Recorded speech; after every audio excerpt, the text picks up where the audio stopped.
Hey guys, welcome back to this channel. On today's tutorial, I'm going to show you how you can create this shake effect, this easy shake effects on your clips. So first you just need to add the clips that you want and then just go straight to the video effect.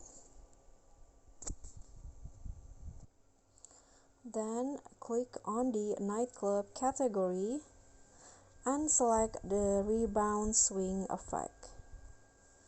Okay, this one, adjust. Now adjust the intensity into 10 like this. Click on the check icon, trim the effect, and then copy it and place it for every clips.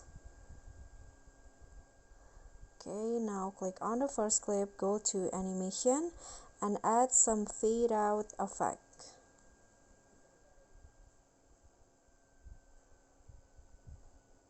Okay, do this for the rest of the clips, and after that you are done, and this will be the result. Okay, so that's how you can easily make a shake effect on CapCut. I hope this tutorial will be helpful for CapCut beginners.